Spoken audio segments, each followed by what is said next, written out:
بہت مطلب مزے کا ناول ہے. کوئی کوئی سین ایسے ہوتے ہیں نا, میں اتنا کوشش کرتی ہوں کہ میری ہنسی نہ نکلے, اور کبھی کبھی تو ایسا ہوتا ہے 1-2 دفعہ میں نا کٹ کر کے پھر سے اس کو پڑھنا اسٹارٹ کرتی ہوں, پر میری ہنسی تو بھیا کہیں کنٹرول.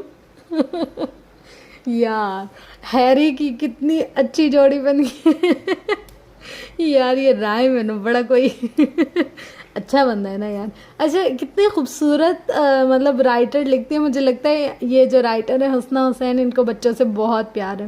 پاکستان میں جب اسٹوری لکھ رہی تھی, جنت نامی ایک بچی تھی جو آفت کی پڑکالا تھی. اچھا اب جب یہاں لکھ رہے ہیں تو ولیم اور جیمز 2 بچے. اوف خدایا, مجھے لگتا ہے رائٹر کی نا لائف میں بہت سارے بچے ہیں. کبھی کزنس کے بچے, بھائیوں کے بچے, بہنوں کے بچے, دوستوں کے بچے. ان کو لگتا ہے مجھے بچوں سے بہت زیادہ آبسیشن ہے, اور یہ بہت ڈیپلی آبزرو کرتی ہے بچوں کو. جب بھی ان کے بیہیویئر اور ان کے ایٹیٹیوڈ اور ان کی باتوں وغیرہ کے بارے میں بہت اچھے طریقے سے ان کو نالج ہے کہ یہ بچہ ایسے حرکت کرتا ہے, یوں کرتا ہے. اور ہاں بچے تو اتنا زیادہ کاپی کرتے ہیں نا قسم سے. ہمارے 2 بھتیجے ہیں, مطلب میرے بھائی کے 2 بچے ہیں نا, آئے ہائے ہائے ہائے, جو تو وہ ہمیں ناک کو چنے چبواتے ہیں نا, اف خدایا. میں جب یہ پڑھ رہی تھی نا تو مجھے یہ پڑھتے پڑھتے اتنی زیادہ ہنسی اس پہ آ رہی تھی کہ نا میرے بھتیجے نے کیا کیا, فریج نا تھوڑا ہم لوگوں نے واش وغیرہ کی تو آف کر لی, اس میں یعنی کہ برف وغیرہ نہیں تھی. دروازہ کھولا, ایک گرل پہ ایک دروازے میں پیر, ایک گرل پہ ایک دروازے پہ رکھ کے آئس باکس میں چڑھ کر بیٹھ گیا. تو یہ جو رائٹر لکھتی ہیں نا, میں ان سے 100% اگری کرتی ہوں, کیونکہ ہمارے گھر میں اتنے شرارتی بچے جو فریج میں بیٹھ جاتے ہیں, جو اتنی شرارتیں کرتے ہیں نا جس کی کوئی انتہا نہیں ہے. تو بہت اچھی یار مزے کی ایپیسوڈ تھی. مطلب ایک دم سے نا پڑھ کے ایک مطلب ایسا لکھا ہوا ہے, ایک دم انٹینس ہو جائے بندہ اور ایک دم ہنس کے لوٹ پوٹ ہو جائے. فارس کی جب کہانی پڑھتے ہیں نا تو بہت رونا آتا ہے. مطلب بیچ بیچ میں میری آواز ہے اور بیچ بیچ میں نا اتنا آئے ہائے ہائے, بہت اچھا لکھا ہوا ہے یار. آئے ہائے, آئی اپریشیٹ یو حسنہ حسین, بہت اچھا لکھا ہوا ہے. اور پتہ ہے مجھے سب سے زیادہ اچھے ناولس کون سے لگتے ہیں جس میں ولگیرٹی نہ ہو. ہم لوگوں نے اس کے تقریباً 946 ایپیسوڈ بولنے سوری 946 پیجز پڑھ لیے ہم لوگوں نے, اور اب تک میں نے نہیں دیکھا ان رائٹر نے کچھ بھی ایسا ولگر یا کچھ بھی ایسی چیز بتائی ہو یا لکھی ہو. میں اس معاملے میں ان کو بہت اپریشیٹ کرتی ہوں. مطلب دیکھیے جو مطلب نیگیٹو چیز ہوتی ہے نا معاشرے کے لحاظ سے یا زمانے کے لحاظ سے, یعنی کہ جو ایک برائی ہوتی ہے وہ جلدی جلدی فیمس ہو جاتی ہے, پر جو ایک پلس پوائنٹ ہوتے ہیں, اچھائی ہوتی ہے یا کوئی ایک نیک نامی وغیرہ والا کچھ سین ہوتا ہے نا, وہ اتنا جلدی گرو نہیں کرتا. تو بے شک ان کی دیر سے ترقی ہو, پر ہوگی ضرور, پر یہ ہے کہ ان کو ایٹ دا اینڈ مرتے دم تک اپنے کام پر فخر ہوگا. میرے پاس بھی ایسے بہت سارے ناولز ہیں, جیسے بولڈ ناول ہوتے ہیں یا کوئی مطلب ایکسٹریم رومانٹک لکھتے ہیں, میں نہیں پڑھتی. کیونکہ دیکھیں وقتی طور پر ہمارے پاس ویوز آ جائیں گے, ہمارے چینل بھی گرو کر جائے گا سب کچھ, پر نا میرا دل نہیں مطمئن ہوتا. ایسا نیگیٹو کام کرنا انسان کے دل پر خود بھی بوجھ ہوتا ہے. اب میں دیکھتی ہوں جو میں نے 2 سال پہلے ایپیسوڈ اپلوڈ کیے, 1.5 سال پہلے اپلوڈ کیے, آج جا کر لوگ وہ سن رہے ہوتے ہیں, آج جا کر اس پر ویوز آ رہے ہوتے ہیں. تو جب میں دیکھتی ہوں نا اس کے نیچے کمنٹ کیا آتے ہیں, آج کی ایپیسوڈ پڑھ کر نا سن کر نا ہم نے اپنی لائف میں اس چیز کو بہتر کیا, یا آج کی ایپیسوڈ کی مجھے بہت زیادہ نیڈ تھی کہ میں اپنی لائف میں ایک ٹف ٹائم سے گزر رہی تھی, کچھ بھی ایسا. مطلب تو فخر ہوتا ہے کہ یار ہم لوگوں نے ایک اچھا کام کیا ہے, ایک اسٹینڈرڈ کا کام کیا ہے. تو لو کوالٹی کنٹینٹ اگر دیں تو فیمس تو جلدی ہو جائیں گے, پر یہ جو رسپیکٹ یا یہ جو انر سیٹسفیکشن ہے نا, یہ نہیں آ سکتی. تو بس یہ تھی فرینڈس آج کی ایپیسوڈ. ہوپ سو آپ کو آج کی ایپیسوڈ بہت اچھی لگی ہوگی. ایپیسوڈ پسند آنے کی صورت میں لائک, کمنٹ, شیئر اور سبسکرائب لازمی کیجیے گا, اور مجھے اپنی دعاؤں میں بہت زیادہ یاد رکھے گا. انشاءاللہ ملتے ہیں نیکسٹ ایپیسوڈ میں. تب تک کے لیے اپنا گرد و نواح اہل و عیال کا بہت زیادہ خیال رکھیے گا. لو یو آل, اللہ حافظ.